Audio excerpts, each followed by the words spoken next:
Yo, what's going on, y'all? This is Marcus Rosa, aka Mazuma TV.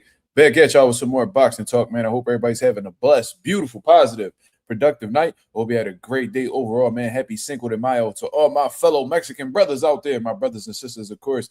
We're about to speak about Abdullah Mason and Joe Cordina's full card being revealed to the public. Hitchins versus Haney possibly being next on Zuffa. Then we're gonna get into some live open boxing topics. You feel what I'm saying? Before we get into all of that, y'all could please hit the like button on the way in. That'll be very much appreciated. We on the road to 4K. We well into the 3,500 mark, looking to crack that 3,600 mark in due time. Shout out to the nation and the mob for making this possible. Shout out to everybody that's in the comments thus far. Y'all go ahead and get the likes up, man. Let's get the algorithm on the up so the people know that Mazuma TV is live. You know what I'm saying? Like I've been telling y'all, man, the children's book is on the way. Micah finds his words. You know what I mean? This is about my son who happens to have a speech delay, just learning and picking up on new words as he goes on with his life. This is based upon a true story, of course. That is me with my son Micah. It's going to be released on Amazon May 13th. A lot of people have been asking me, Mark, why May 13th? What's the significance of May 13th? The significance of May 13th, man, is when we had our baby shower. You know what I mean? This is when I had my son's baby shower. So, you know what I mean? I thought that was a really important date to me. So I decided to put the book out at that date as well. You feel what I'm saying? I was going to push it back until his birthday, but, you know what I mean? I was just really excited to show it to the public, man. So I really hope that all my fellow fathers, all my fellow mothers out there, if y'all read to y'all kids or if y'all kids is reading themselves, you know what I mean? Go get you one of these books, man. Put a lot of hard work into it, a lot of trials and tribulations to get the book finalized, but we was able to do it, and your boy is now a published author. You know what I'm saying? Shout out to everybody in the building. My boy Stranger said, "Hey Mark, well you would react to David Benavidez' Ariel Hawani interview." He responded to the dirty elbow allegations. I don't think it's really worth like reacting to. I can tell you exactly what he said. And basically, what David Benavidez said is that I'm not a dirty fighter. I never planned on being a dirty fighter. You know what I'm saying? And I've never been a dirty fighter. And he was saying that he was throwing 10 punch combinations. And these things can happen when during a fight. It's boxing. You know what I mean? But it definitely wasn't intentional. That's what David Benavidez said. And, people are going to have their opinions. There's going to be people who's going to have criticisms just because they're looking for something to criticize, to be honest with you. And look, I agree with David Benavidez, man. I've never known him for being a dirty fighter. It didn't look like he had malicious intent with the elbows. Like I said, he was fighting at close range. He was throwing a lot of punches. And when you're using both hands and you turn that hook fully over, you know what I mean? For you to throw the right hand, you got to bring that left hand back in position. And he just happened to hit the dude by accident, man. You know what I'm saying? And I don't really see any credible people, criticizing David, to be honest with you, man. But, these things do happen in boxing. Is elbows permitted in boxing? No, but accidents do happen. Just like in the UFC, eye poking isn't allowed, but it happens. You know what I'm saying? Low blows aren't allowed in the sport of boxing, but it happens. Does that necessarily mean that fighter's dirty? Headbutts aren't permitted in boxing, but guess what? It happens. So this is just something that isn't as common as headbutts and low blows, but it's still something that may possibly happen in a boxing ring, and it wasn't intentional. You know what I'm saying? So I think that's just people who aren't really too fond of David Benavidez. He may be a threat to a fighter that they really praise or look up to. So they're just looking for a way to, nitpick his performance or try to throw some dirt on his name and stuff like that, man. You can't satisfy everybody. You're always gonna have people who don't like you. You know what I'm saying? It is what it is. I ain't gonna really dwell too much on that. You feel what I'm saying? My boy Agent 86 in the building. What up? Chris Maldonado, what up? Marissa Alvarez, what's going on? Like I said, shout out to my fellow Mexican brothers and sisters, man. It is Cinco de Mayo. You know what I'm saying? I ain't getting no tacos, unfortunately, but I see a lot of people across the street from my crib that's celebrating, though. Yeah, they got the club going up on the Tuesday, man. Yes, sir.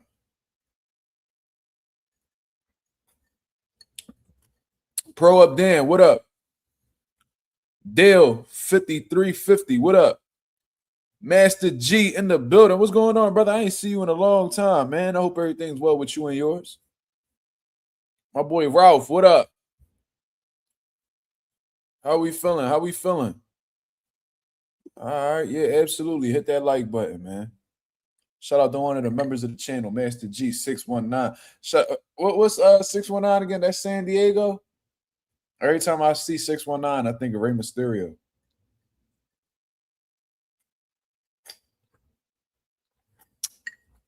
I think 619 is San Diego, and if that's the case, man, shout out to the West Coast. Shout out to the West Coast, man. I heard San Diego is beautiful. I've never been. I've only ever been to LA, but I heard San Diego is beautiful, man.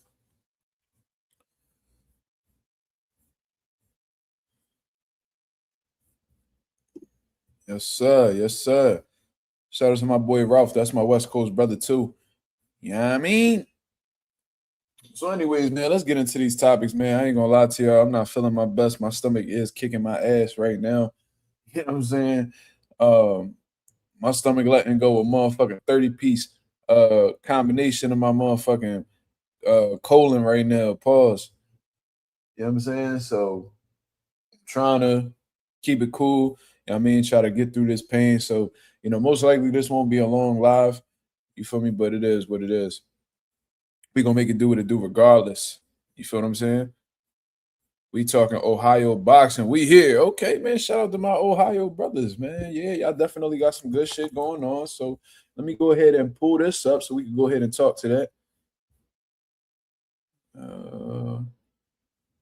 Look, but I just got word. I just got word that somebody was told, somebody by the name of Abraham Gonzalez, that the Lamont Roach and William Cepeda fight is unlikely to occur June 20th. July and August dates are being explored. I don't give a fuck as long as you get that fight done. I would love to see that. But anyways, let me see if we could go ahead and pull this up.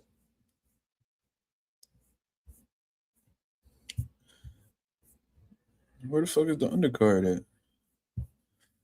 Let me pull it up on BoxRec, man. They playing with me. Shout out to everybody in the building, of course. Where we at with it? All right. Oh wow. Okay.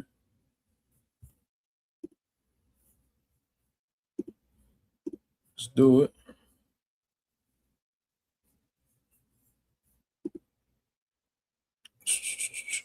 Dale said, "How's Shu York gonna follow up that last dub?" I mean, he just has to continue winning, man. You know what I mean? I don't think he needs to like surpass that last performance and have a crazy, turn of events in the fight. Man, just keep being you, Shu. I mean, keep boxing, keep using your skills, man. Find a way to win, get the job done. You know what I'm saying? Like that's basically what it is. When you're a world champion, you already accomplished that goal. The goal is to continue to build upon your legacy and ultimately become a Hall of Famer. I'm sure that's something that Bruce Carrington wants to do. And part of making yourself a strong candidate for the Hall of Fame is not only winning titles, but defending your titles. So this is a good first title defense for him. To be honest with you, I would have much rather have liked to have seen Bruce Carrington fight in Brooklyn on the Boots and Xander undercard, you know what I mean, for his first title defense. But, it is what it is. Not everything really goes to plan. They felt like it made more sense for, Bruce Carrington to be on the undercard of Abdullah Mason's event out in Cleveland, Ohio, July 4th. It's still a great card. I'm not complaining at all, but I'm pretty sure Bruce Carrington wanted that, that Brooklyn, New York fight. But, somehow, some way they felt like that made more sense. So that's what they did. You know what I mean? But let me go ahead and share the screen for the people to see. Let me share the screen for the people to see. And this is, according to BoxRec, the undercard for this fight right here. And I'm sure there's going to be more fights that get put together. But as of right now, at the Wolstein Center in Cleveland, Ohio, being sanctioned by the Ohio Athletic Commission promoter Bob Arum and matchmaker Brad Goodman, is going down July 4th. That'll be on a Saturday. Live on the zone, we got Abdullah Mason, who is currently 20-0, going up against Joe Cordina for the WBO World Lightweight title. Looks like we're going to be having the co-main event that'll most likely will definitely be, from what I'm seeing, Bruce Carrington, who is 17-0, just coming off of the biggest win in his career and ultimately becoming a WBC featherweight champion of the world, is going up against Rene Palacios. You know what I mean? So that's definitely a Mexican. Let me go ahead and tap in with him. Yep, definitely a Mexican from Nuevo Casas Grandes, Chihuahua, Mexico. Yes, sir. They call him Zordo as well. So I'm assuming he is a southpaw. I think that's what Zordo means. And he's coming off of a split decision win to Solomon Sagawa, somebody that Bruce Carrington had a tough time. One of his toughest performances, you know what I mean? One of his toughest, opponents, in my opinion, was Solomon Sagawa. But yeah, looks like he's looking to make a name for himself. According to BoxRec, he's ranked 41 in the world and number 5 in Mexico. You know what I'm saying? So he's getting the ultimate opportunity to fight against Bruce Carrington. Looks like he got a solid knockout ratio, but doesn't necessarily have the biggest punching power on paper. 3 years ago, he just had a majority draw with a 12-5. So I'm gonna keep it real with you, man. If it's like that where you're an undefeated fighter and you get a draw with a 12-5 in Mexico, it's probably because you lost. I'm gonna keep it real with you. I don't see why they would give a 12-5 a draw unless it was that close, that competitive, or they was trying to save your record. You know what I mean? But whatever. I haven't seen the fight, so I can't judge it. But then we have Delonte Johnson. For those of y'all who don't know who that is, because it seems like his nickname is bigger than his real name. Tiger Johnson is making his return against Christopher Guerrero. 2 undefeated fighters. Is definitely going to be a good one. I'm not too familiar with Christopher Guerrero, but this is a Canadian brother who happens. He lives in Canada, but he's from Jalisco, Puerto Vallarta. Don't really know too much about him. Not gonna lie to you. Definitely gonna have to do some research on him. But 16-0, 9 KOs, not bad at all. He's ranked in the top 20 in the world at welterweight. So this is a good fight for Tiger. You know what I mean? This is definitely a good fight for Tiger. You know what I mean? They're not too far off in the rankings. You know what I mean? Tiger Johnson is undefeated. You know what I mean? And beating other undefeated fighters is, something dope to add to the resume. To me, he just came off of the biggest win of his career against, Nicholas Flores. You know what I mean? I actually picked Nicholas Flores to beat Tiger Johnson. Tiger Johnson proved me wrong very bad. Like, he beat the dog shit out of Nicholas Flores, man. That shit wasn't even close. It wasn't competitive whatsoever. So much respect to Tiger Johnson for proving me wrong. Now he has a guy who is a highly ranked, that's around the same ranking as him. Undefeated just like him. So, we got ourselves a treat with this card, man. Abdullah Mason sells on his own. He's one of the most exciting fighters in the sport of boxing. This is a common criticism I see of Abdullah Mason. He said Mason's good, but he gets hit a lot with big shots. I personally feel like Abdullah Mason doesn't have poor defense. Just check me out, because I think when he's actually prioritizing his defense, he's pretty sound defensively. He's technically sound from an offensive and defensive standpoint from what I've observed. However, it's a mental thing with Abdullah Mason. I think that he's so big on punishing his opponents. He's so big on, getting the knockout and, punishing, getting the knockout of his opponents and stuff like that, that he gets a little greedy. And from what I noticed with Abdullah Mason, he sits in the pocket just a little too long. He stays on the center line a little too long as to where he's getting some shots off and somebody can shoot something in between and they'll be able to catch him because he's right there to be hit. And when you're looking at Mercer, we definitely gonna get the Scooter Davis. I'm just talking about Abdullah right now. Abdullah Mason is like he stays on the center line a little too long. He gets a little greedy. You know what I mean? It's like he's not really respectful of shots that are coming back. You feel what I'm saying? So I definitely think that if Abdullah Mason just tuned, turn down the aggression just a little bit. You definitely want to keep the aggression. You want to keep the combination punch and the body attack. You want that ferociousness within your fighter. You want that killer mentality. Absolutely. You want to keep all of that. But you gotta have a healthy amount of respect for your opponent where you're being defensively responsible as well. You know what I mean? You want to be in a situation where you getting these shots off and then you turning your opponents, because the game is hit and not get hit, not hit and then hit me back. You know what I mean? Those type of fighters, they don't last long in the sport of boxing. We just seeing how the way Subriel Matias performed against Dalton Smith, and we don't know if he ever going to be the same, to be honest with you. I think his best days are behind him, because that type of style, that rock 'em, sock 'em, take one to give one, you know what I mean? Careers for those guys are very short from what I've observed. So with Sam Noakes, he's getting off on Sam Noakes, hurting Sam Noakes, but he's staying right there and he's allowing Sam Noakes to trade with him. And there was moments where Sam Noakes was getting the better of exchanges or laying the big shots on Abdullah. You know what I'm saying? And instead of Abdullah making the defensive adjustment, he just sitting there in the pocket and trading with him and taking unnecessary punishment. You could chalk that up to inexperience. You could chalk that up to just him being, young and, not being in that, having a lack of experience, just being young, a lack of experience, whatever the case is, you could chalk it up to that. But, moving forward, man, I want to see Abdullah Mason really tap in with his defensive abilities as well, man. You know what I mean? If you could start utilizing it, prioritizing your defense, how you do your offense, have a healthy balance of the two, it's going to be really hard to beat Abdullah, man. It's going to be really hard to beat Abdullah. Because that Sam Noakes fight, he showed you he had heart. He showed you he had conditioning. He showed you he had power. He showed you he had precision. You know what I mean?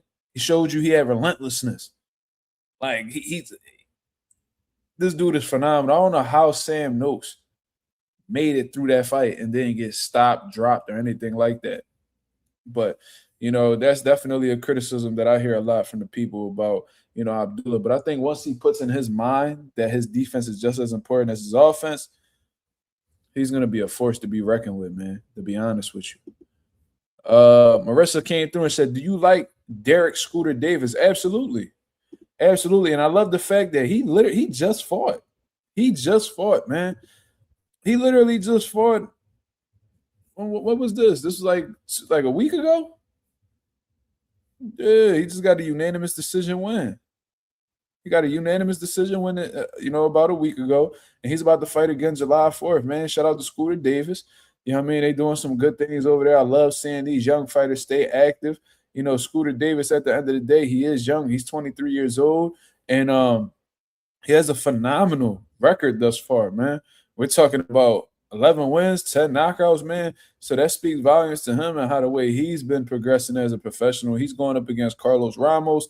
Don't really know too much about him. See that he's he's Ecuadorian from what I understand, but he lives out in Spain. 18 wins, 10 knockouts, 4 losses, only been stopped once. So just based off of seeing this right here, and he has a draw, of course. He's 30 years old. He's slightly older than, Scooter. Just got stopped in his last fight. So that's pretty concerning, to be honest with you. And that was earlier this year. But outside of that, and he lost to Henry LeBron, who, I'm definitely a fan of. I fuck with Henry LeBron. I think he's very underrated. But overall, don't really see too many people on this list that jumps off of the page. I see that he's losing to a lot of undefeated guys or guys that at least have solid records. This should be a cakewalk for Scooter Davis. I ain't gonna lie to you. But it's good that he's fighting guys who have, good amount of fights, that have experience. Maybe could take him a few rounds. Looks like it's gonna be an 8-rounder. So, if Scooter could continue to get these rounds in and continue to polish up on his craft, I'm with it. You know what I mean? I don't mind first round knockouts, but I feel like, in the early stages of your career, you should be getting as many rounds as possible.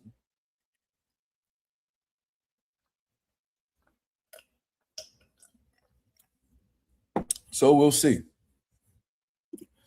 We'll see. But we got some good names on this undercard, man. And Abdullah Mason's brother Abdulrahman Mason. Abdulrahman Mason, who's 2-0 with 2 knockouts. Yeah, I mean, I see him. I see him out here. Look like he ain't fight all of 2025. I wonder why. But anyways, man, looks like the Mason brothers are going to be in the building as well. Then you got Ibrahim Mason, who's also 2-0. Looks like they both chose to be inactive. I wonder what's going on with the Masons, man. But whatever, they back. Doing some good shit over there, man. Shout out to the Mason brothers. Also, shout out to the Masons for you know, because I seen they was training in the basement in the lead up to their championship fight with Sam Noakes. Man, I seen them training in the basement. And I was like, man, that can't be ideal to just continue to train in the basement for the rest of your fights. Boom. I seen that now they have their own boxing gym, man. Definitely like a private boxing gym. Didn't really look too big, but big enough to have all of the things that you need.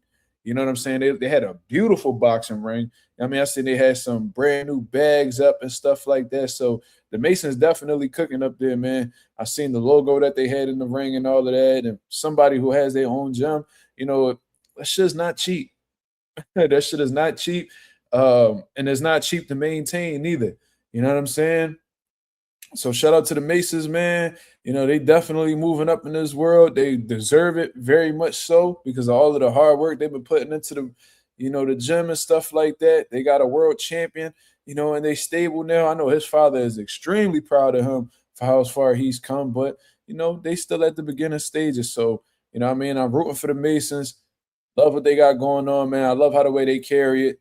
They shut the fuck up. They go to work and they show out when it's time to show out. So how could you not respect that? You said, yeah, I definitely. You said Marissa said she rocked with Scooter Heavy. Yeah, I like his style, but he's definitely in the developmental stages of his career. I mean, so you want to keep giving them guys that's, you know, could probably take them a few rounds, but you know what I mean, winnable fights. So I think Scooter Davis is signed with Top Rank, right? Isn't he with Top Rank already? I could have sworn I heard something about him signing with them. Yeah, yeah. He signed a long-term deal. They gonna get Scooter Davis right. That's for sure. He just signed with them last year. Damn. Scooter's amateur record was 158-17. That's a hell of a fucking record. Holy shit. Shout out to Scooter Davis. That boy could fight. Shout out to Barry Hunter for from what I understand, he used to train him too. So uh Southwest Dice said, Mazuma, how do you see the Mason fight going? I feel like Abdullah Mason going. I think he gonna beat Joe Cordina, man. Joe Cordina is definitely skilled. You know, he could be aggressive in his own right. I was watching that game. I was just watching that Gabriel Flores fight. I think that was Joe Cordina's most recent fight, and he definitely, you know, Gabriel Flores showed a lot of heart and stuff like that. But for the most part, you know, that was all Joe Cordina. Joe Cordina did his thing. Uh, he was definitely sharp. He was catching him with some good punches and stuff like that. But I don't think Joe Cordina has what it takes. I don't think he has the firepower. I don't think that he has the skill set. I don't think he has anything that's concerning for Abdullah Mason as to where Abdullah's in any type of danger. Not underestimating Joe Cordina. Not saying that he can't beat Abdullah. You know, anything could happen. It's boxing, obviously. But man, when you look at what Abdullah Mason could bring to the table, when I heard him say in the press conference, like everything he does, I do better. And I don't think that's him being arrogant or anything like that. I think he's being a realist, and I don't really see anything Joe Cordina does better than Abdullah Mason either, to be honest with you. Abdullah Mason's speed, like he has such a fast jab, bro. His jab is strong, fast, and then the combinations that he builds off of it, man. Oh my God, the punch placement to the body. I really don't see how Joe Cordina is going to be able to stand up to that. You know what I mean? He might give Abdullah Mason some fits and stuff like that, but for the most part, I see Abdullah Mason washing Joe Cordina. I really do. I'm gonna watch a little bit more film because it's been a while since I watched Joe Cordina. I was watching him around the time that Shakur was supposed to fight him and stuff like that, just to get a gist of who he is. As a matter of fact, I could watch him right now. I could get a because me, man, I personally feel like because I've been in boxing so long and I've studied so much tape, like I got an idea of who a fighter is just by watching like a round or two. Let's take a look at see who Joe Cordina, he likes to step. Joe Cordina, he likes to fight. So that could be a problem for somebody like Abdullah Mason.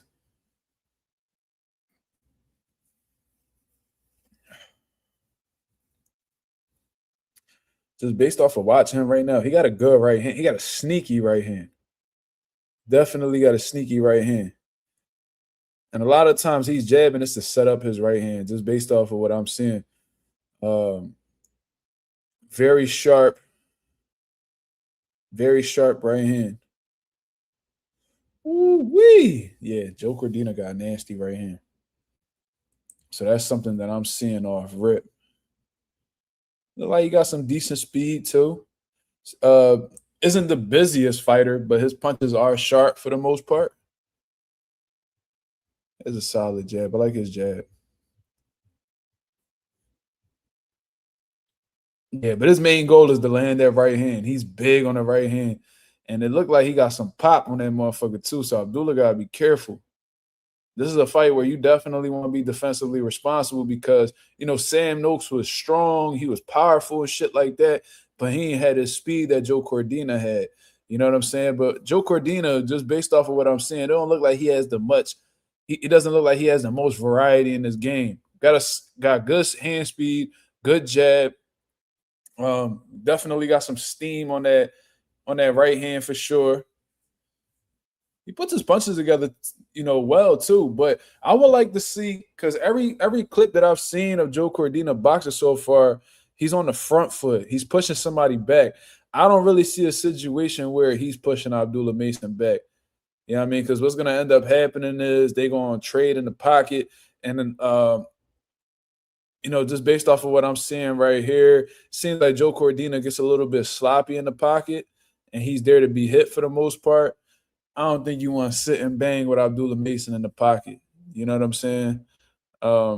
You making him sound like a B-level fighter. What are you saying? I'm giving him too much credit? Because B-level is not that bad. A B-level fighter ain't that bad.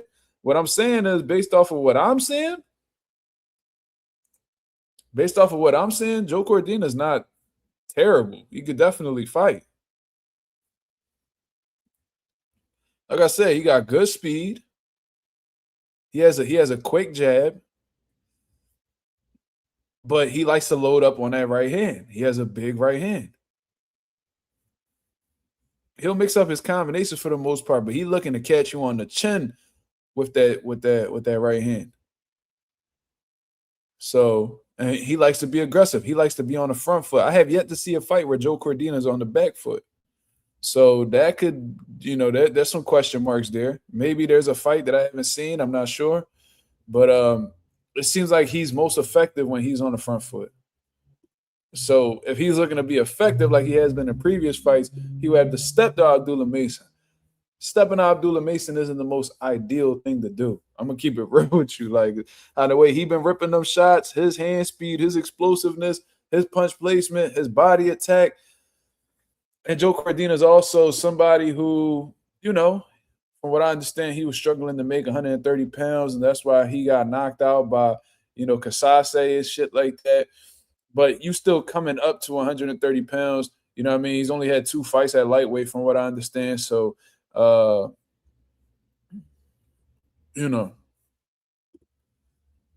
he could be still acclimating to the weight class. So Abdullah may have a size advantage over him. But, yeah, it seems like Joe Cordina is very he's not the busiest guy, but he always seems to be first.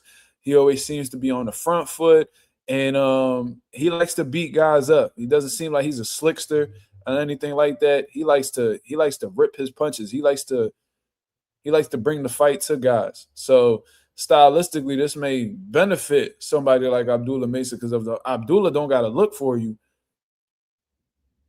Half the job may be done already. I'm gonna keep it real.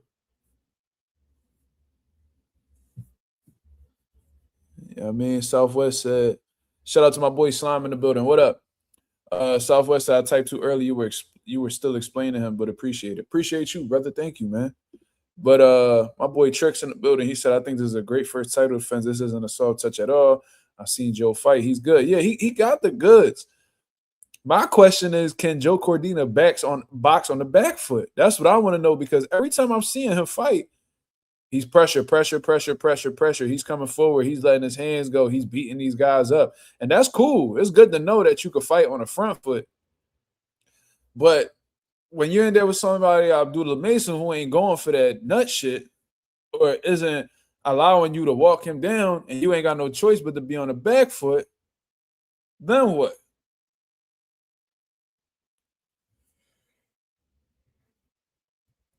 So definitely some questions. So let's take a look. I actually want to see that Kasase fight. Let me see that Kasase fight and see exactly what caused them to get knocked out. Let's check this out.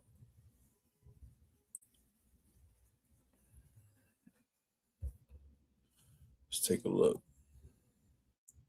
Woo!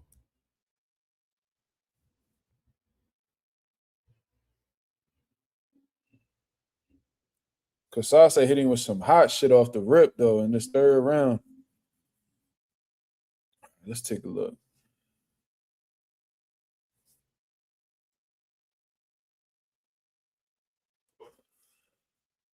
See, so, ooh. Damn, Kasase fucking this nigga up. So this is the thing. This is something that I just noticed with Joe Cordina, right? Kasase was trying to push him back, and instead of Cordina, stepping back to get the range, he made a choice to sit in the pocket with Kasase. See, now Joe Cordina just got dropped right here. So even when he was hurt, he refused to use his legs to get out of the way. He just showed up and allowed Kasase to tee off on him. So look, now he's clearly hurt. He's trying to tie him up. But there's no trying to get on the back foot or anything like that. He's clearly hurt, but he's still walking forward and still allowing Kasase to tee off on him. Man, he got the shit, man. Kasase fucked him up. He was whooping on Joe. Ooh-wee. Okay. Yeah, I ain't gonna lie, man.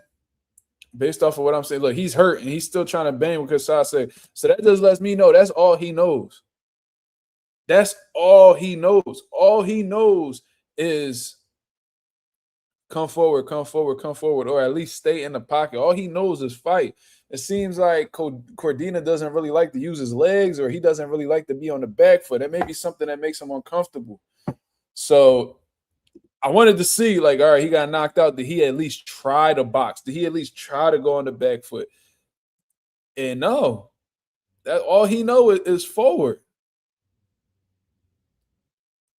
Oh man, that was bad.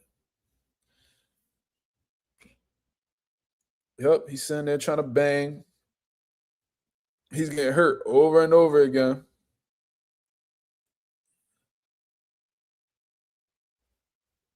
Damn, Kasase fucked him up, stopped him. Hey man, I ain't gonna lie. People made their excuses. Oh, Joe Cordina, he was weight drained. He shouldn't have been at 130 at that time that he fought Kasase. I heard that shit over and over and over again. That sound good, but what I'm paying attention to is his response. His response. How does he respond to being hurt? How about when he's in there with a guy who's coming forward and being aggressive? Is he being that yin yang fighter that Keith Thurman was talking about, where if somebody's aggressive, you box. If somebody box, you be aggressive. seems like Joe Cordina only knows one way, right? So I'm pretty sure Top Rank noticed that. They peeped that and they're like, yo, Abdullah does really well with guys who step to him. Let's just look at his last fight. So Joe Cordina steps to Abdullah Mason, and Abdullah Mason doesn't have to look for the motherfucker. We know that Abdullah gonna let his hands go. We know that his hands are fast and sharp. We know he places shots really well. He knows that they know that Abdullah Mason is well conditioned to go to war. We just seen it with the Sam Noakes fight. So Joe Cordina ain't standing up to this type of shit, bro. He's really not. So I just seen this fight of him getting clipped by Kasase, and Kasase had him hurt early on in the fight. And there was nothing in him that was like, you know what? Let me use my legs to get the fuck out of the way. He was hurt, and he still was trying to go toe-to-toe, blow for blow with Kasase. Foolish. So I'm even more convinced after seeing this, and these was just highlights, but I'm paying attention to his character traits while he's in there. I'm even more convinced that Abdullah is going to pack Joe Cordina the fuck up. It's like, ain't no way. And the hardest moment of your career, you decided to get your ass whooped instead of using your legs. That's a concern. That's a concern.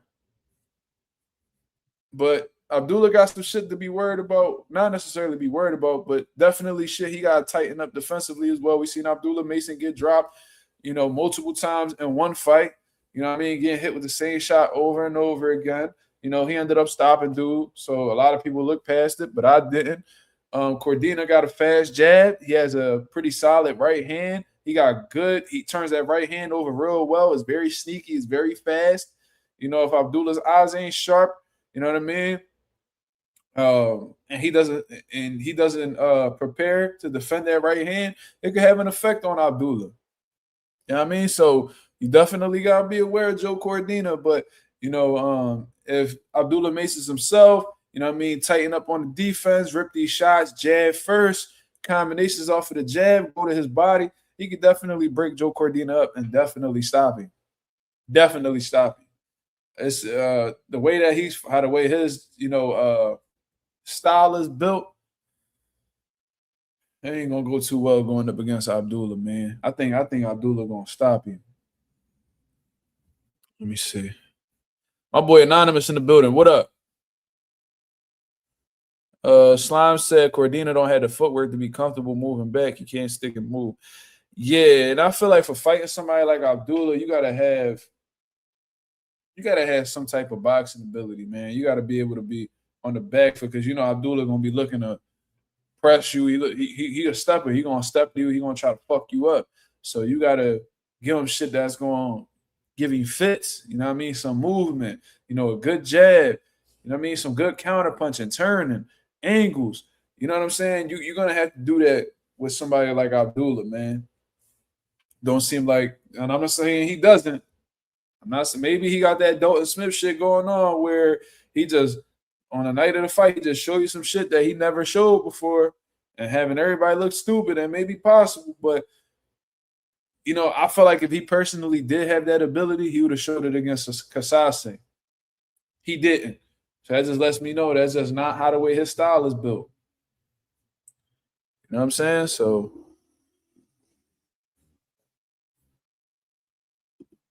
my boy Slime said, Mark, what's your favorite way to see a nigga get stopped? Me personally, I like to see him quit, either corner or mentally in the fight. I ain't gonna lie. My favorite one is getting stopped to the body. I think somebody getting dropped to the body and they can't, and they literally cannot get up because of all of the pain that they going through and shit like that. I think that's my favorite way to see somebody get stopped. A good left hook to the body. Woo-wee. Yeah, that's the one. I ain't gonna lie, that's the one. B-Hop versus De La Hoya, yup. De La Hoya, you could have counted to 100 and De La Hoya wasn't getting up. That was just a Nasty body shot. Ban versus Gallo Estrada. Yup. Like Earl Spence and Ocampo. Yeah. I love a good body shot, man. Like my young boy David Jacobs, he just got a stoppage a couple weeks ago out in Cherry Hill, left hook to the body. Young boy literally had to get. They literally was checking young boy pulse and all that shit. Like he was fucked up. He was fucked up bad off that. You know what I mean? So yeah, that's probably my favorite. But solid card overall for Abdullah Mason and Joe Cordina's fight, July 4th out in Cleveland, Ohio. I'm happy to see the Masons actually get their homecoming fight. Hopefully Cleveland comes together to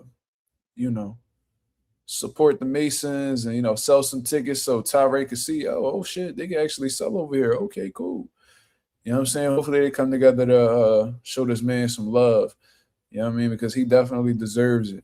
One of the brightest stars, possible stars. One of the brightest. He's a fighter that may have one of the brightest futures in the sport. You know what I'm saying? He definitely got the style. He definitely got that quiet confidence about himself. I think Abdullah could really go far in the sport of boxing, man. Especially as he matures. You know what I'm saying? So shout out to them. Now, wanted to speak about this because there's just been rumblings all over the place that Devin Haney is going to sign with Zuffa Boxing if he hasn't already. I seen Teofimo Lopez come out with a tweet and say something about the Haney signing with Zuffa Boxing and shit like that. And Bill Haney put together a post that said the business will test you, people will doubt you due to Devin Haney. And Teofimo Lopez replied to it and said, and signed with Zuffa Boxing. So I don't know exactly what's going on. Maybe Zuffa Boxing is about to start, closing in on signing these guys or whatever the case is. Maybe they overpaying them just like they overpaid Conor Benn.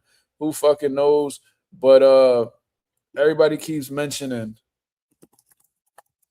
instead of the Haneys, everybody keeps mentioning that, Devin Haney is basically with Zuffa Boxing. And Richardson Hitchins follows up with this tweet right here. And we all know that Richardson Hitchins just signed with Zuffa Boxing not too long ago with Edgar Berlanga. And it says Richardson Hitchins versus Devin Haney 2026.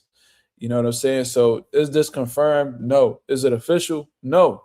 You know what I'm saying? But it seems like Richardson Hitchins is attempting to manifest something as of right now. Maybe he knows something that we don't know. Maybe he's heard rumblings, just like, Teofimo Lopez, that, Devin Haney may very well sign with Zuffa Boxing. It will make sense since, Turki Al-Sheikh is the one that's backing Zuffa Boxing financially, considering the relationship that Devin Haney and Turki Al-Sheikh have.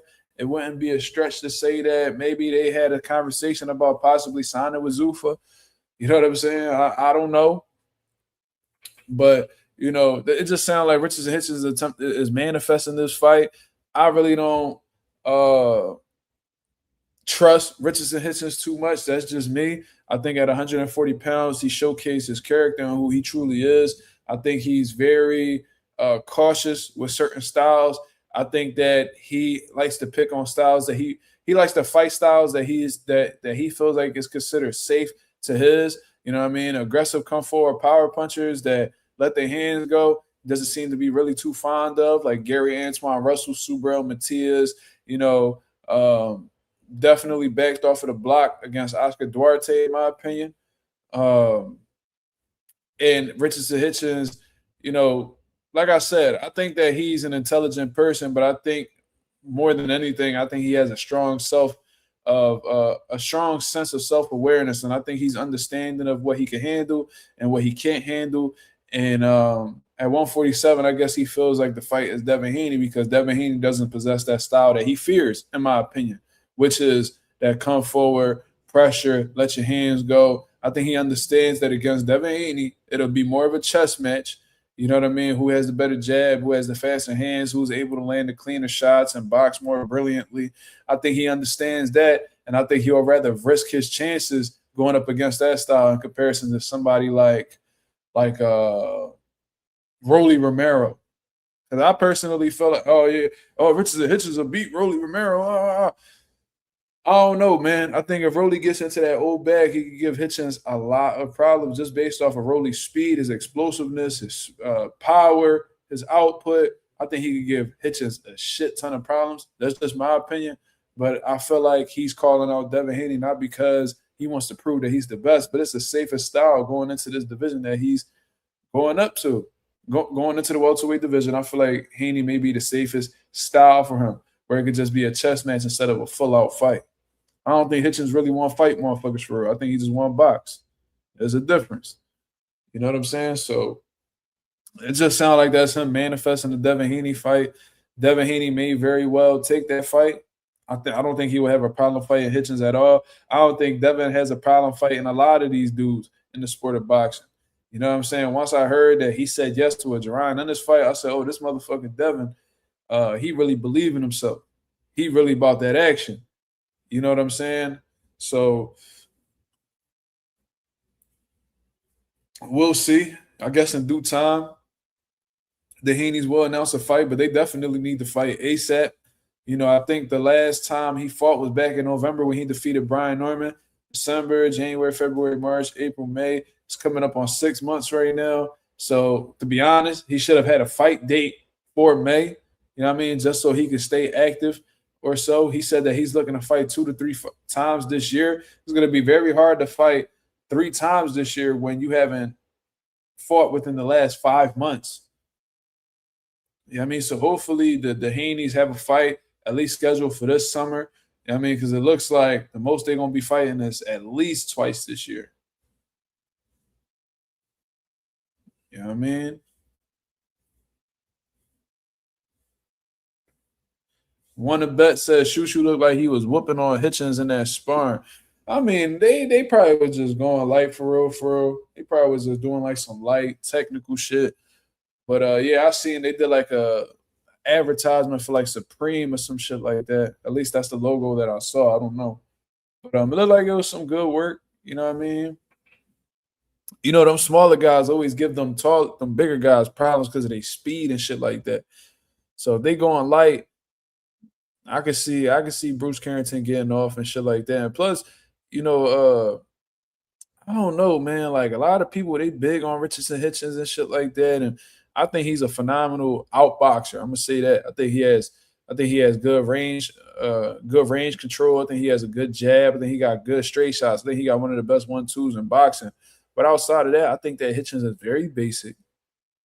And I ain't gonna lie, I don't think he has much tools in his arsenal. I don't think he's one of those fighters that could make hella adjustments on the fly. And I think that Hitchins got one way that works for him. Once you expose that, you know, I don't think he's gonna have much to lay back on. That's just me.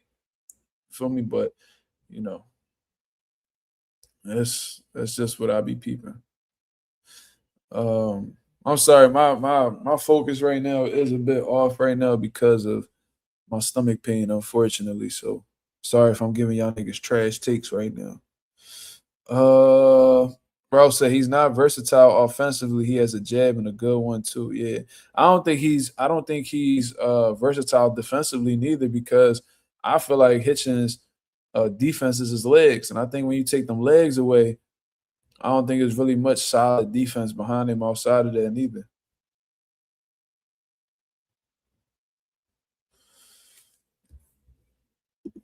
My boy Slime said, Mark, what would you call the perfect training schedule? Meaning like Monday, what you working, Tuesday, what you working, type shit like that.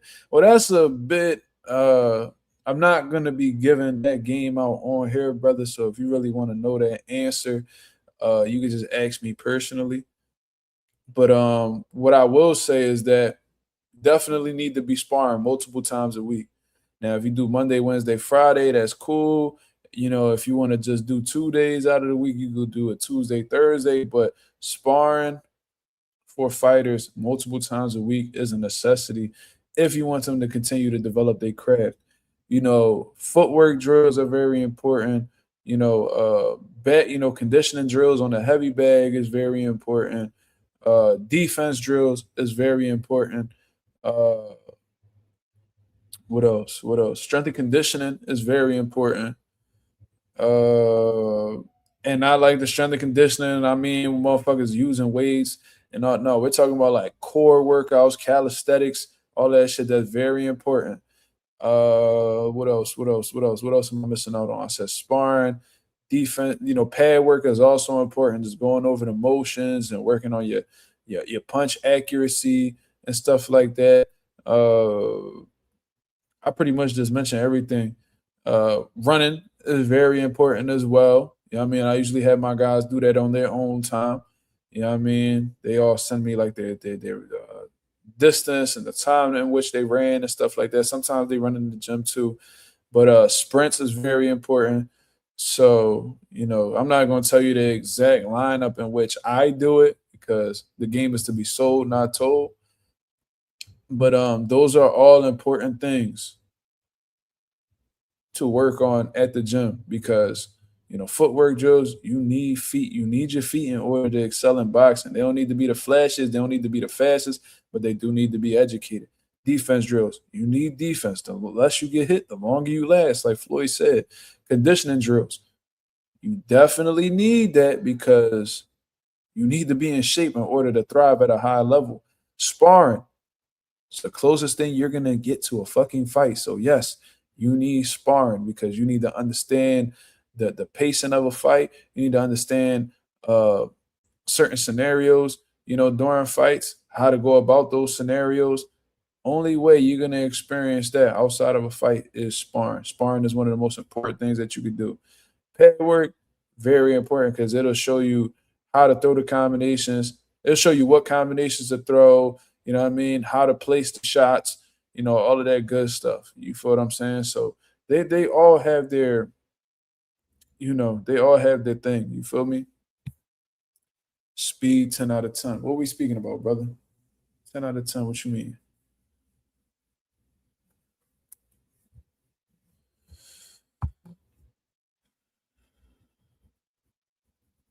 I probably lost track of what I said. I don't know what you mean by that.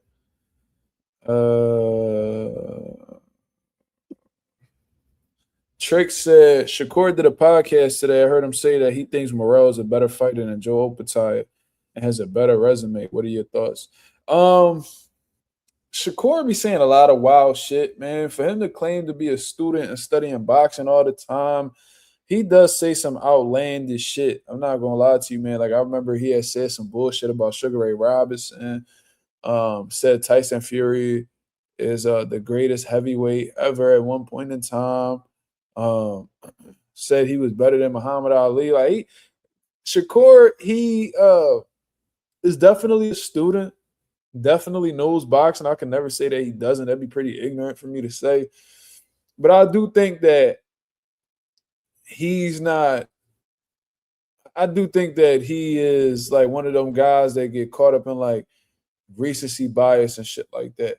Now, if he feels like David Morrell is a better fighter than Jai, that's his opinion. You know what I'm saying? I can't tell him that he's wrong for that. And in some ways, I guess you could say, David Morrell is, you could probably make a case that David Morrell is better than Jai from a skill set standpoint. You know what I'm saying? Even though Jai is skilled in his own right. But to say that he has a better resume, I don't really understand that. I don't really understand that because when you're looking at, David Morrell's resume, especially in his last fight against Katiev, a lot of people thought he lost to Katiev. I ain't give a fuck because Katiev a drug cheat. But a lot of people thought that Katiev lost Katiev beat David Morrell and they gave it to David Morrell. Then, outside of that, he fought David Benavidez. He lost to David Benavidez. So are we really about to act like that's a huge accomplishment on his resume? Absolutely not. We don't count losses on our resume. You know what I'm saying? You would count him as a notable opponent, but you can't sit here and be like, oh, that's like somebody putting a job on their resume and then on the resume they say, oh, but I got fired for stealing. It's like, all right, like it's cool. It's good that you showed us that you worked there, but you can't really brag about working there because I mean you lost the job. It's like what the fuck? I don't really understand that. So David Morrell got David Benavidez on his resume, but he lost to David Benavidez. Then you fought Hot Rod, and that was a tough fight. You ain't really look too impressive in that fight, in my opinion. So it's like Morrell doesn't really have the deepest resume, to be honest with you.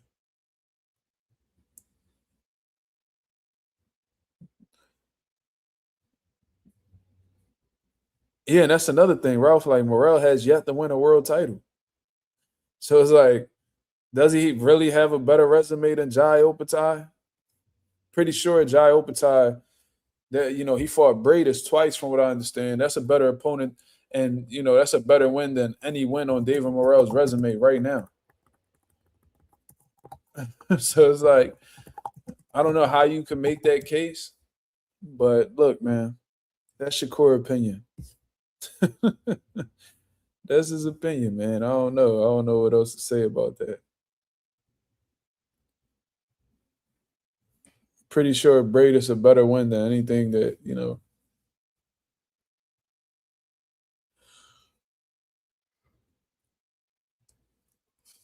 That win in itself is a better win than anything Morrell has had in his career. I fuck with David Morrell too.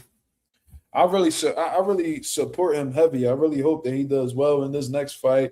You know what I mean? I hope he gets that Callum Smith fight, and I'm rooting for him to beat Callum Smith. That's gonna be tough, but I'm rooting for him to beat Callum Smith. To be honest with you, you thinking Morrell beats Smith, that he has a case? Yeah, yeah, but that's hypothetical.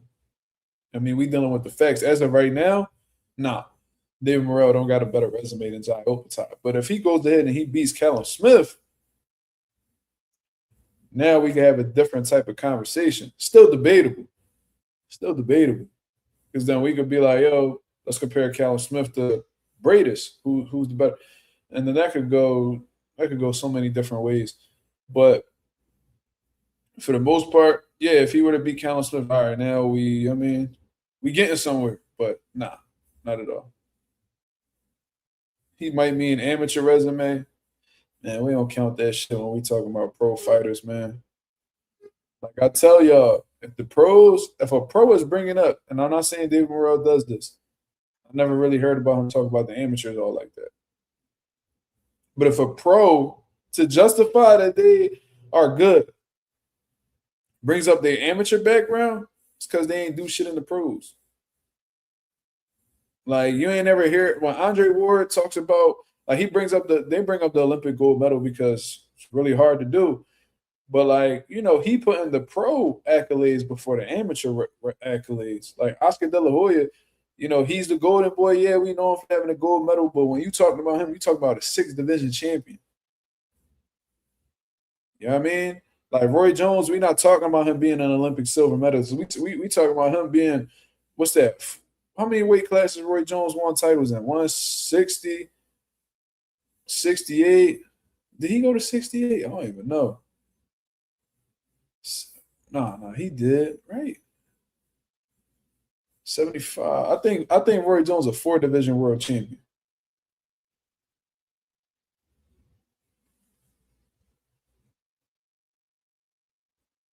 Yeah, wow. I think Roy got titles in four different divisions. He skipped the weight class for sure. Might have been cruiserweight. Like, we don't, if you got to bring up the amateurs, because you ain't do shit in the pros.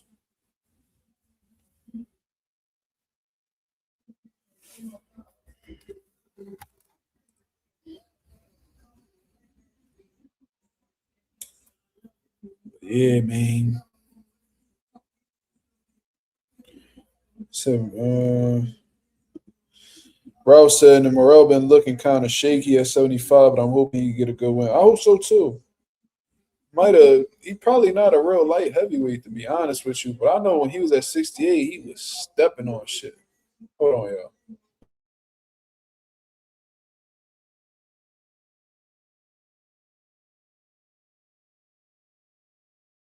That's that same dumbass slingshot that got my live taken down that one day because he was playing that stupid ass music.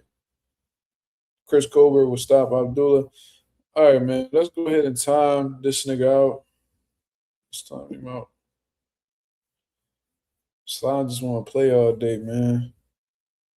Play with your health, not the chat, nigga. Got it. Trick said, I think Morrell won the WBA regular in his third fight. Unfortunately, WBA didn't do their job and stripped Canelo. Politics, unfortunately, got in the way. We already know what that is, Tricks. We know what it is. I remember he won that WBC interim title.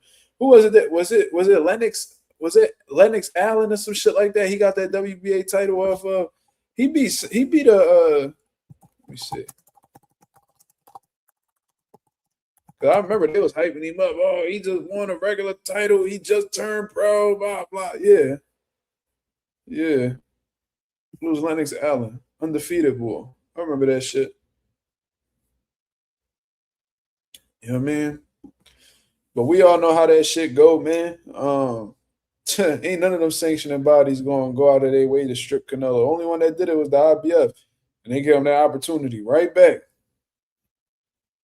You know what I'm saying? They stripped him. Oh, you want to fight William Skull? He's like, man, get the fuck out of here. Fuck you, motherfucker. No, fuck you, motherfucker. Fuck you.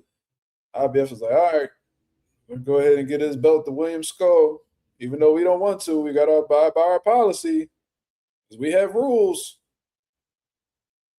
And as soon as William Skull fought that shit, hey, got that belt, hey, got to fight Canelo. You know what I'm saying?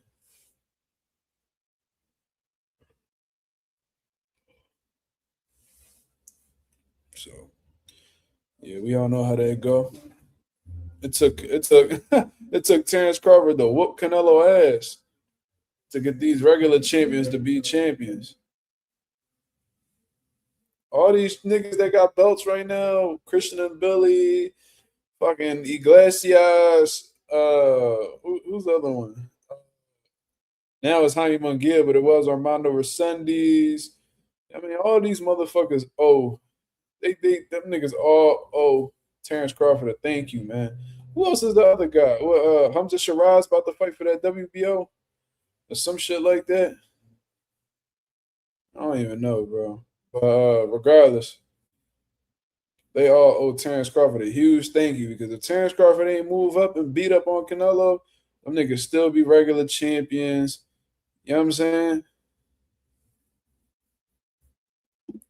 My boy Tricks in the building. He's snapping in the comments today. He said, would you like to see Munguia versus Shiraz on that Canelo versus Billy card in September? Hell yeah, that'd be a hell of a fucking fight. I would love to see that. The question is Jaime Munguia going to want to fight Hamza Shiraz? Look, man, I feel like Jaime Munguia, I think he's very selective. I think he has been throughout the entire course of his career. I feel like he's been very selective with guys that he faces. You know what I mean? I don't think he really believes in some of his – I don't think he believes in himself how, people see, people try to make it seem. I think that's why he got caught with performance enhancement drugs in the past. I don't think he's really secure with himself. To keep it real, I think he looked at Bruno Sarase as a tune-up and then went ahead and got tuned the fuck up. And then when he got exposed and got knocked out like that in front of his people in Mexico, he went on to use performance enhancement drugs and then went on to have an unfair advantage against Bruno Sarase, in my opinion. So, you know what I'm saying? Ironically, after he get caught on that bullshit, he gonna start fucking with Canelo Alvarez and them because they probably taught this nigga how to take the juice and not get caught. You know what I mean? He goes ahead and he fights Armando Resendiz, and then, he beat up on little Armando. You know what I'm saying? So it would be interesting to see him versus Hamza Shiraz. I think that'll be very exciting. Hamza Shiraz seemed like he got his swagger back coming into 168 after knocking out Edgar Berlanga. Jaime Munguia, he just became a 2-division world champion. A lot of people forgot because he ain't fight for a world title in 7 years. I wonder why that is. I wonder why it took him 7 years to fight, or at least, he fought Canelo, so that's bullshit. It took him 7 years to win another world title. I wonder why that is. Fucking bum. But anyways, Hamza Shiraz, Jaime Munguia, that'll be a good one. It'll be interesting to see how, Hamza Shiraz deals with the volume and the pressure of Jaime Munguia. It's going to be interesting to see Jaime Munguia get hit with some flush shit from Hamza Shiraz and see whether he could take those shots or not. We see him get hurt by lesser punchers, so it'll be interesting to see. I'm gonna just say that. And then I say Munguia on that juice. Well, he been on it. He already been on it. So I mean, people ain't crazy for thinking that. If you'll cheat once, you cheat again, right? My boy Anonymous said Munguia going duck smoke. I wouldn't doubt it. He's done it so many times. He's done it so many times. Even at middleweight, like Munguia ain't never won action with a lot of these niggas, bro. I'm gonna keep it real.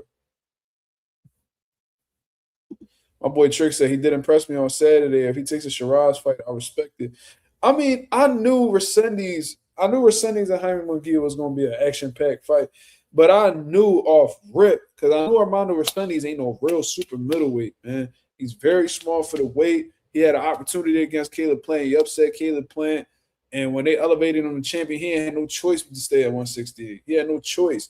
Jaime Munguia and them, they knew that they had an advantage going in there with Armando Resendiz. He liked to bang. They like to bang, but they're bigger. You know what I mean? I'm pretty sure they felt like they were stronger. So I think they felt like stylistically that was a very winnable fight. I think that's why they ended up taking the fight. You feel me?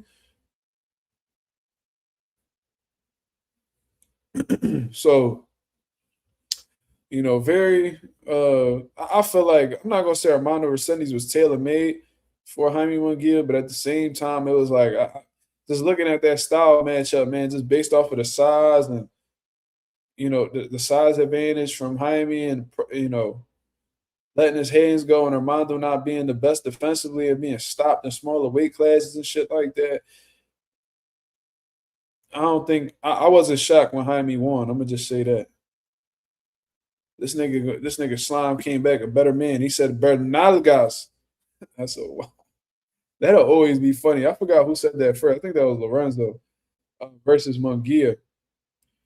Munguia will beat the shit out of Edgar Berlanga.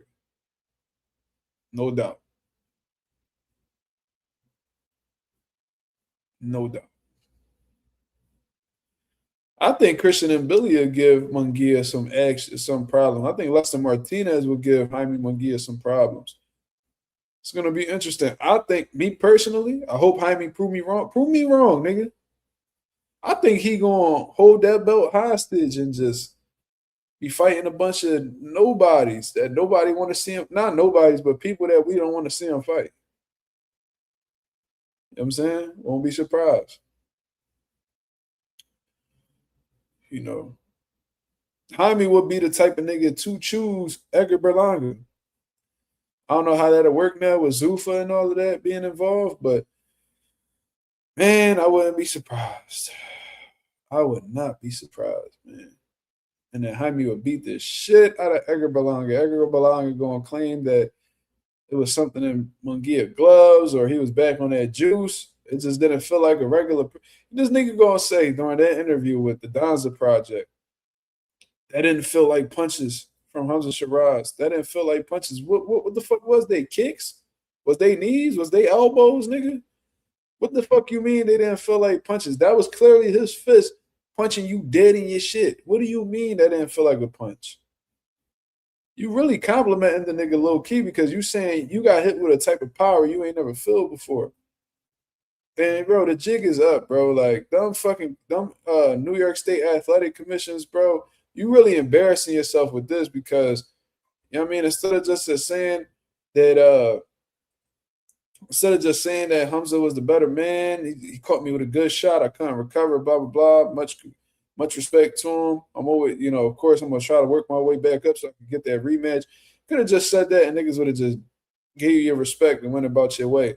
But you over here basically talking down on the New York State Athletic Commission, pretty much saying that they let Hamza Shiraz go into the fight with stacked wraps or whatever, or illegal hand wraps. And it's like, bro, do you know how often they check those wraps? Do you know that they cannot? You do know that these athletic commissions will not allow you to, well, I'm going to say this. All reps need to get signed off by a commissioner in the New York State Athletic Commission. You cannot you cannot box without getting them reps signed off on. And you know what they do before they sign off on the reps? They check the reps. They make sure they're in accordance with their rules. They're making sure there's no type of illegal objects or items in the reps. They're making sure that there's no tape on the skin. They making sure you're not what they would call stacking. They're making sure there's no stacking involved. You know what I mean? Like, come on, bro. Come on, bro. Probably a few years back in them early years, yeah, you could probably get away with that bullshit. But the way that the procedure is done now and all of that is really hard. And not only that, but somebody in your corner had to have been watching Hamza Shiraz getting his hands wrapped. Why didn't they say anything? If he really had some illegal reps, why didn't your team catch on to it and notify the commission that their reps was illegal?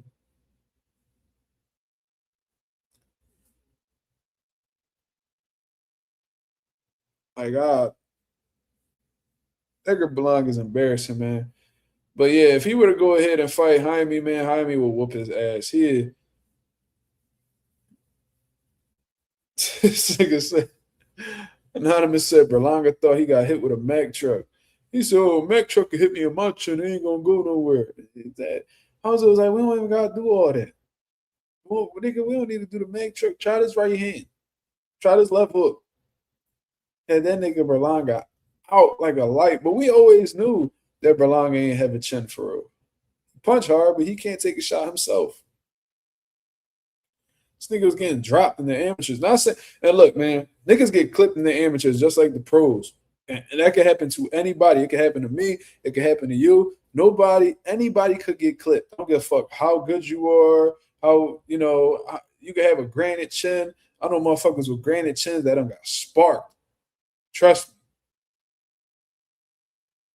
But this nigga Berlanga was getting dropped and knocked down off punches from Erickson Lubin. Erickson Lubin has been a career 154 as big as you is. Why is this nigga hitting you upside your head and you falling over like a fucking goof, holding on for dear life while Lubin beating the dog shit out you? Like, that little nigga should not be getting off on you like that, bro. If you claim to be the chosen one, why the fuck is this little nigga beating you the fuck up, dropping you, having you fall on your hands and knees, nigga? Come on, bro. Super bad jump. Super bad jump. And he was getting hurt. He was getting hurt in fights before this. Nigga getting dropped by nobody. It's like, get punched all in his shit. He getting frustrated, start biting niggas.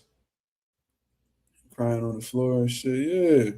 Had your baby mom screaming and terrified. Oh, my anger. Nigga, that shit was bad, bro. Shit was super bad. Southwest Dice said, so Daniel paid them off for Wilder Fury fight because them gloves. Yeah, that was definitely some weird shit, though. But one thing about them gloves, they get inspected and shit like that. But, who knows, bro? Because I heard about that boy Daniel Kinahan and stuff like that. I heard about the crooked shit that he began into. And I think he just got arrested recently. He was like on FBI's most wanted list. He's like one of those Irish cartel bosses or whatever the case is. But it was definitely some weird shit going on with those gloves. I think it was glove manipulation, to be honest with you. Fury got caught with that shit in the past. It was like one of his old fights where one of the refs looked at his gloves and was like, "Yo, man, what the fuck is you doing?" But apparently that's like a dirty tactic that they use where they slide the glove up here. They slide this the glove, right? Hold on. I got a glove right here.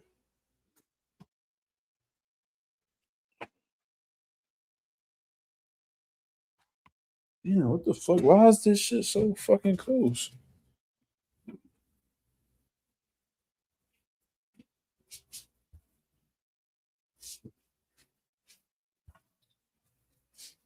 So that's a glove right here, right? So basically, from what I heard, and I seen Joey Spencer speak on this a few years back, that you see how this is right here, right? So apparently, a dirty tactic they used to do back in the day was that they'll slide the glove off of the hand like this. You know what I'm saying? You see how I could now this glove is a lot more stiff than the one Tyson Fury had. His was broken in a lot more. But what they'll do is they'll have the fist right here. You got the fist right here, and he'll literally you'll get hit with this shit right here, and you'll feel. And I think that's why they ended up breaking Deontay Wilder eardrum from smacking this shit on his ear. And it don't take much to burst the eardrum. And Wilder was never able to recover after that. So they'll do little shit where there's a little pad in here. They can hit you here, and you feel the impact of that shit. And when you got a 270-pound nigga hitting you upside your head, that shit gonna hurt. That shit definitely gonna hurt. He said Mark 207, by the way. Shit.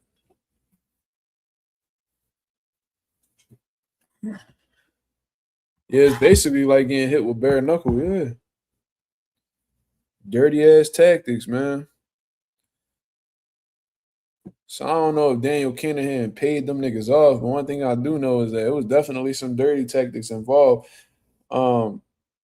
They was looking for whatever advantage they could get against Wilder. They knew Wilder was dangerous. See how the way that first fight went when they was fighting fair, where any other ref would have just waved that fight off. Bro, did y'all niggas see how the way Fury fell? See how hard he hit that canvas? Bro, I felt like 9 out of 10 referees would have waved that shit off. Especially when his eyes was closed. And how the fuck? Man, that was some crazy shit. And for real, he ain't really beat that count, bro. Like if the referee would have counted how you're supposed to, he wouldn't have beat that count.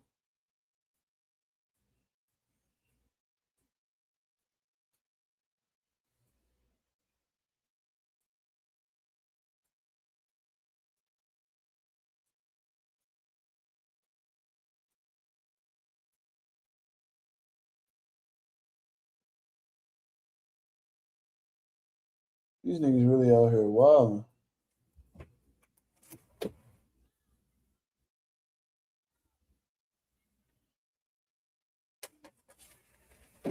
Definitely found like a summer night out this John too.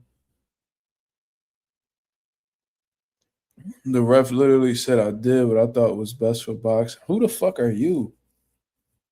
Who the fuck are you? Who the fuck are you to take responsibility for what's best in boxing, bro? Officiate the fucking fight, nigga. Follow the fucking. How about prioritizing the boxer's safety? You fucking goofy, dumbass.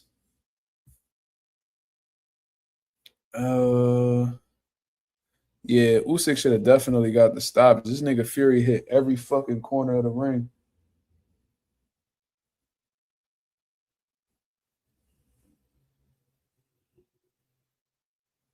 It's a lot of motion going on out here.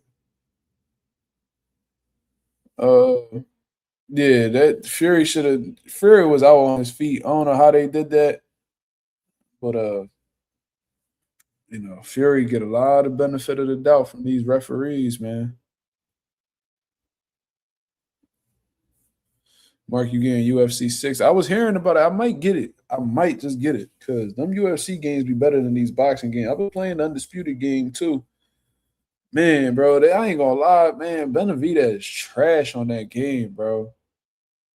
Like, I don't be understanding. I heard that they working on these guys like their movement now. Like they're doing basically what 2K does, where they have like the basketball players all suited up and the basketball players will do similar moves and they could just copy and paste it to the game. Uh, I heard Undisputed is doing that for their next little put together.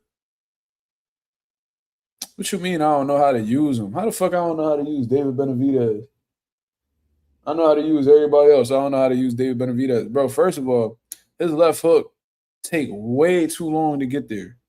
So there's certain fighters where when you throw the left hook, like Chavez, right? Chavez gets straight to it, boom. This motherfucker David Benavidez wind the bitch up all the way out here and come all the way around. Bro, that hook take too long to get there. So, a lot of the times when I'm shooting the hook, somebody who, and I'm playing like with a difficult computer too, they gonna see that shit, they gonna get right the fuck out of the way, counter me. You know what I'm saying? Like, I can't even use the left hook how I want to. And they do the same shit with the right hook. I'm like, bro, come on, bro. Why? Benavidez hooks do not be that wide.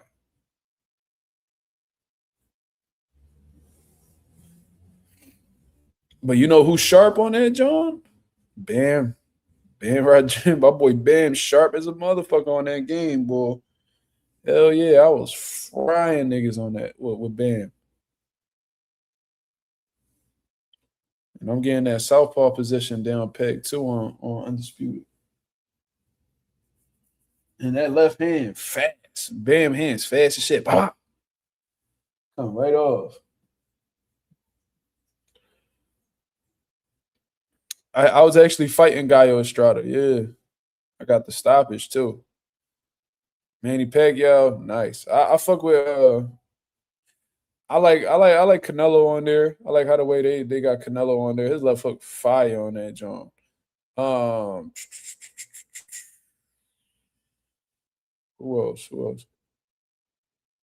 I don't think I really tapped in with the heavyweights yet.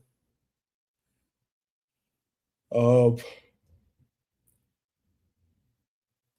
I like Sugar Ray Leonard on there. Sugar Ray Robinson. Um they need more fighters though, man. They definitely need more fighters. Did I play Jake Paul? No.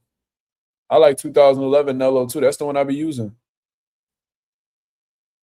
because he had fast hands. He was letting them bitches go and hit that left hook to the body, vicious, bro. I'll be right here. I sat one of them niggas down. Was it who I sat down with that shot? And it was one of them Johns that they didn't even do a count. I think it was fuck. I forgot who it was.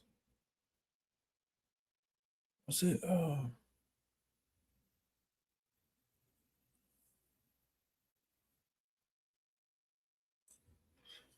think it was Bud. I forgot. I did a joint. Wham. Wham. Went right down. Yeah, yeah, yeah, yeah, yeah. But we got any last questions before we get up out of here, man? Let me know.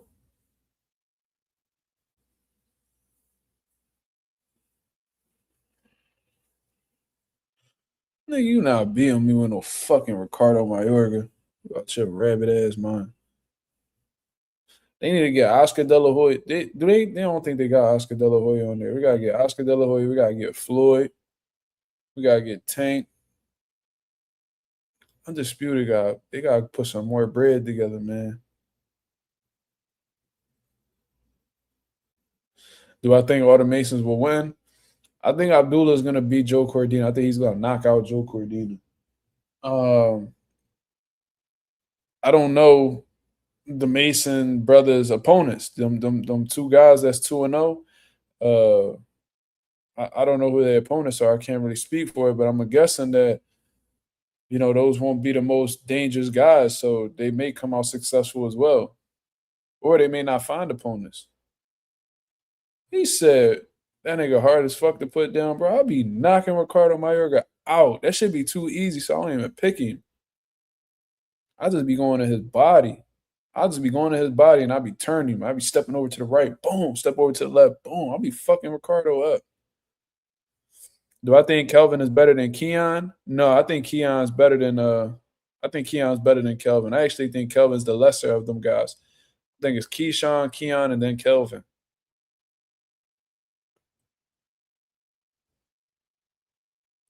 Why is Kelvin higher than Keon on the card? Probably because he got more fights. Yeah, I mean, he's taking bigger opposition. I think Keon only got like 3, 4 fights, right?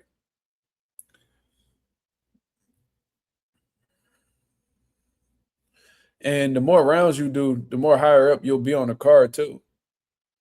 So I don't know how many rounds Keon's doing. You know what I mean? But like, let's say Keon got like 3, 4 fights. He's probably just starting 6 rounders. Uh Kelvin fought Nair Albright. That had to be between an 8 to 10 rounder. So I mean, they're in different stages of their career. Usually, the guys with the lesser rounds they fight earlier on the card.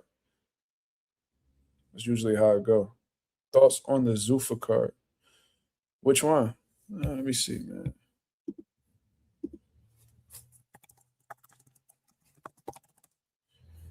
Let's see what they got going on.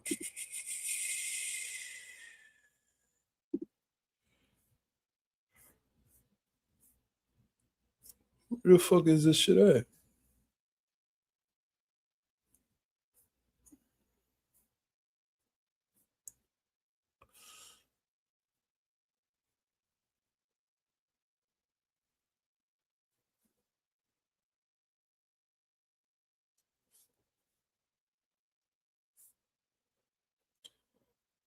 Man. Are you talking about that June 6th card?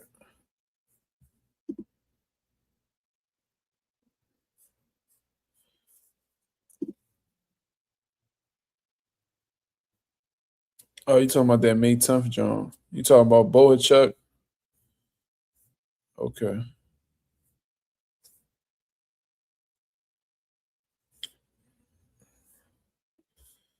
Mosley Jr. and Bohachuk gonna be a banger though, cause Shane Mosley tough, man. Let me see who the card is. Let me check something. I'm gonna get up out of here after this, cause your boy ready to sleep. Let's see. Let's check this event. So they got Shane Mosley Jr. versus Serhii Bohachuk. This is gonna be at middleweight, by the way. Um, I don't know, man. Like y'all sleeping on Shane Mosley a little bit. He got beat up by Jesus Ramos, but to me, I think Jesus better than Serhii. I don't know. I think he better than Serhii Bohachuk. But Serhii might fuck him up. Y'all think Serhii Bohachuk better than Jesus Ramos? I don't think so.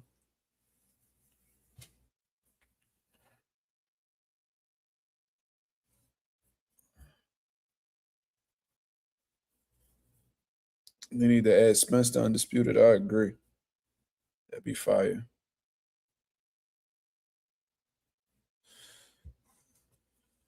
I think Jesus Ramos would have whooped Sergio if they would have fought. But whatever. That would have been a good fight though.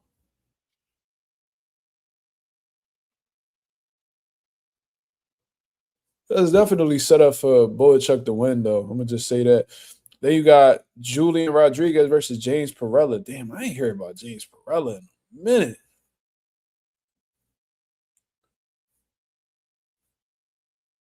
I've been wondering what's up with James Perella. Ain't this the nigga who was wasn't he wasn't Roy Jones training him or some shit like that? Ain't this the nigga who used to come out with the tuxedos and shit like that? Or I'm tripping.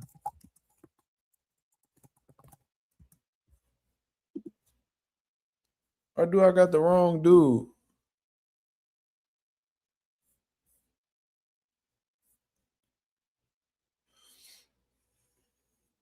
I gotta be talking about somebody else because this don't he don't look familiar.